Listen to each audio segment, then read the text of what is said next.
안녕하십니까, 김태호 목사입니다.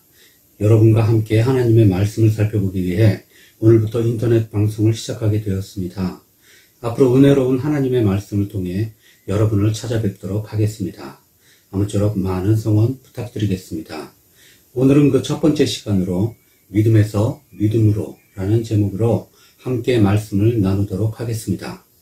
오늘 본문 말씀입니다. 오늘 본 말씀은 로마서 1장 17절 말씀입니다. 제가 받들어 읽겠습니다.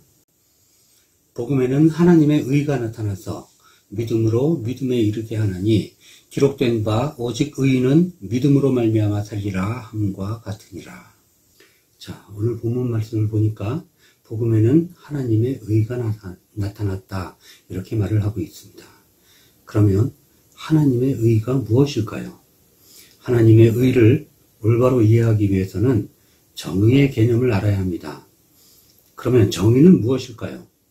정의란 잘못한 사람은 벌을 받고 잘한 사람은 상을 받는 것이 바로 정의입니다.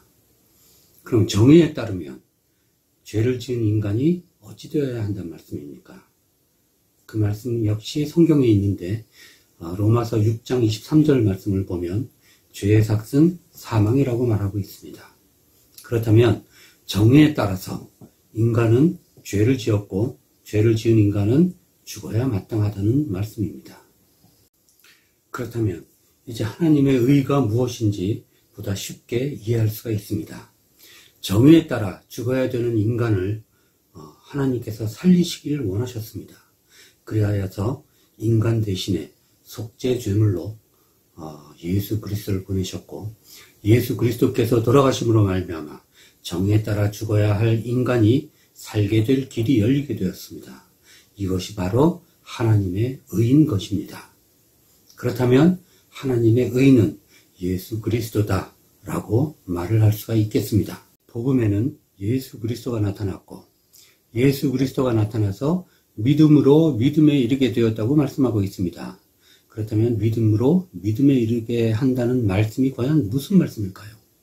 우리는 믿음이 무엇인지는 잘 알고 있습니다. 그런데 오늘 말씀을 보니까 믿음이 두 가지 종류가 있는 것 같습니다. 믿음으로 믿음에 이르게. 이 말씀을 보다 쉽게 이해하려면 믿음으로부터 믿음에 이르게 이렇게 이해를 하시면 좋겠습니다. 왜냐하면 원문이 헬라어 원문이 에크와 에이스라는 단어를 사용했기 때문입니다. 에크는 from, 에이스는 to입니다. 킹 제임스 버전을 보면 from faith to faith라고 설명을 하고 있습니다. 자, 그러면 이제 이 말씀을 다시 한번 생각해 보겠습니다. 복음에는 예수 그리스도가 나타나서 믿음으로부터 믿음에 이르게 한다 라는 의미가 되겠습니다. 그러면 이게 도대체 무슨 말씀일까요? 믿음으로 믿음에 이르게 한다. 어떤 믿음에서 어떤 믿음으로 이르게 된다는 말씀인 건가요?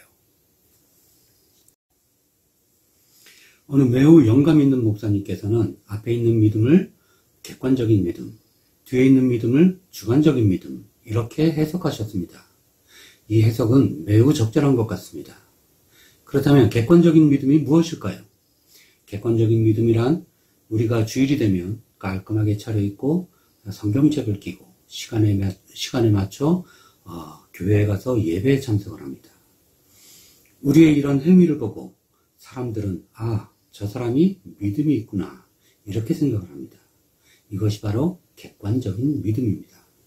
그렇다면 주관적인 믿음이란 무엇일까요? 주관적인 믿음이란 내가 예수 그리스도를 인격적으로 체험하면서 경험하면서 나의 안에 쌓여가는 믿음입니다. 이 믿음은 하나님만이 알고 있고 나만이 알고 있는 믿음입니다. 다른 사람은 알 수가 없기 때문에 이 믿음을 주관적인 믿음 이렇게 말하는 것입니다. 그렇다면 성경 역사 가운데 이런 객관적인 믿음이 있었던 적이 있을까요? 그리고 성경 역사 가운데 주관적인 믿음은 언제가 주관적인 믿음이었을까요?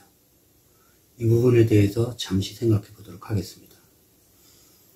성경 역사를 보면 잘 아시다시피 구약의 역사가 있었고 예수 그리스도께서 오셨고 그 다음에 신약의 역사가 시작이 됩니다. 여러분, 구약의 믿음이 바로 객관적인 믿음인 것입니다. 그리고 신약의 믿음이 바로 주관적인 믿음인 것입니다. 왜 그렇게 해석할 수 있을까요? 구약의 믿음은 율법으로 대표하는 믿음입니다. 율법은 우리에게 무엇을 요구하는지를 보십시오. 살인하지 마라, 간음하지 마라, 도적질하지 마라. 무엇을 요구하죠? 우리의 객관적인 행위를 요구하고 있습니다. 우리의 객관적인 행위를 하면 사람들은 저 사람은 저 행위를 안 했으니까 죄가 없어, 거룩해, 이렇게 생각할 수가 있겠죠. 이것이 바로 객관적인 믿음인 것입니다. 그런데 아주 아이러니한 일이 벌어집니다. 예수님께서 이 땅 위에 오셨을 때 가장 율법을 잘 지키는 자들이 누구였는지 아십니까? 바로 바리새인들이었습니다. 이들은 율법을 철저하게 지켰고 또 철저하게 지켰으며 또 철저하게 지켰습니다. 그런데 예수님께서는 이 바리새인들을 보고 무엇이라고 부르셨습니까? 독사의 새끼야? 회칠한 무덤아? 이렇게 부르셨습니다. 율법을 철저하게 지키는 이 바리새인들이 무엇이 문제입니까? 율법을 철저하게 지키는 바리새인들은 객관적인 믿음의 대표주자라고 말을 할 수도 있겠지요. 그런데 예수님께서는 이들을 철저하게 배척하셨습니다. 도대체 문제가 무엇인가요? 하루는 예수님께 한 관리가 찾아와서 묻습니다. 선한 선생님이여, 내가 무엇을 하여야 영생을 얻으리이까? 그랬더니 예수님께서 내가 계명을 아니 가서 계명을 다 지켜라 라고 말씀을 하십니다. 그러자 그 관리는 이것은 내가 어려서부터 다 지켰습니다 라고 말하죠. 그러자 예수님께서 그 말을 듣고 이르시되 내게 아직도 한 가지 부족한 게 있다. 가서 내게 있는 것을 다 팔아 가난한 자들에게 나눠줘라. 그리고 나를 따르라 라고 말씀을 하십니다. 그런데 이 사람이 큰 부자이기 때문에 이 말씀을 듣고 심히 근심하며 돌아갔다라고 말을 하고 있습니다. 여러분, 이 말씀이 과연 무엇을 말하고 있는 것입니까? 성경은 무엇을 말하고 싶은 것일까요?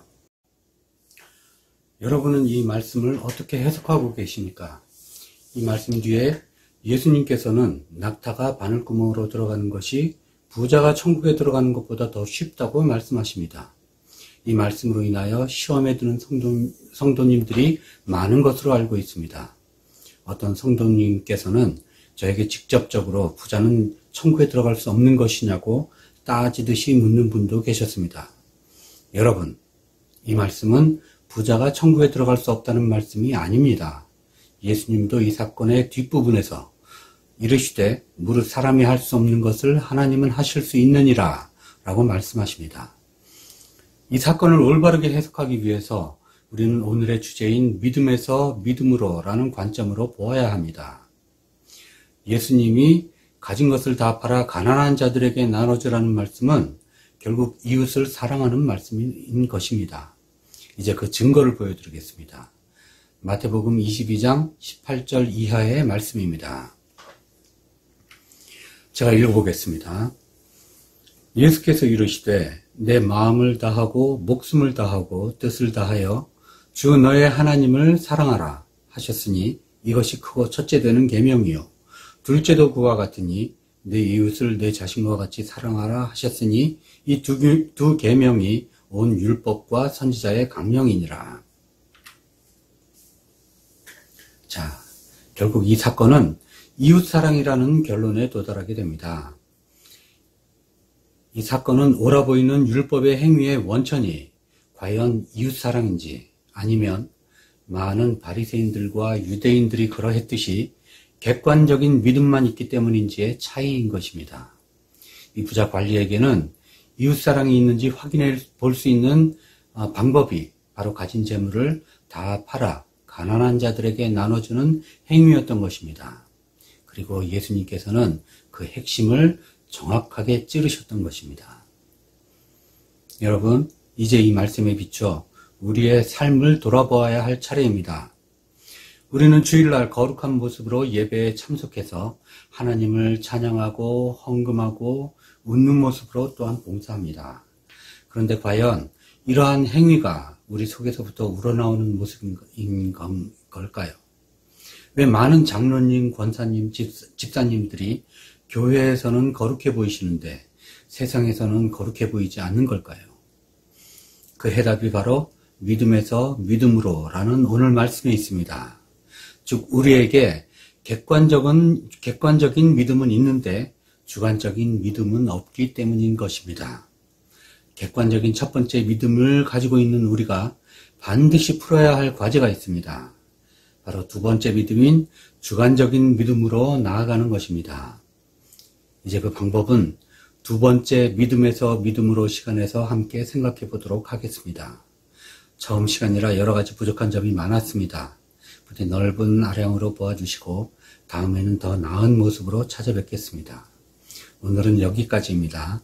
다음 시간까지 하나님의 평강이 함께 하시기를 축복합니다. 샬롬.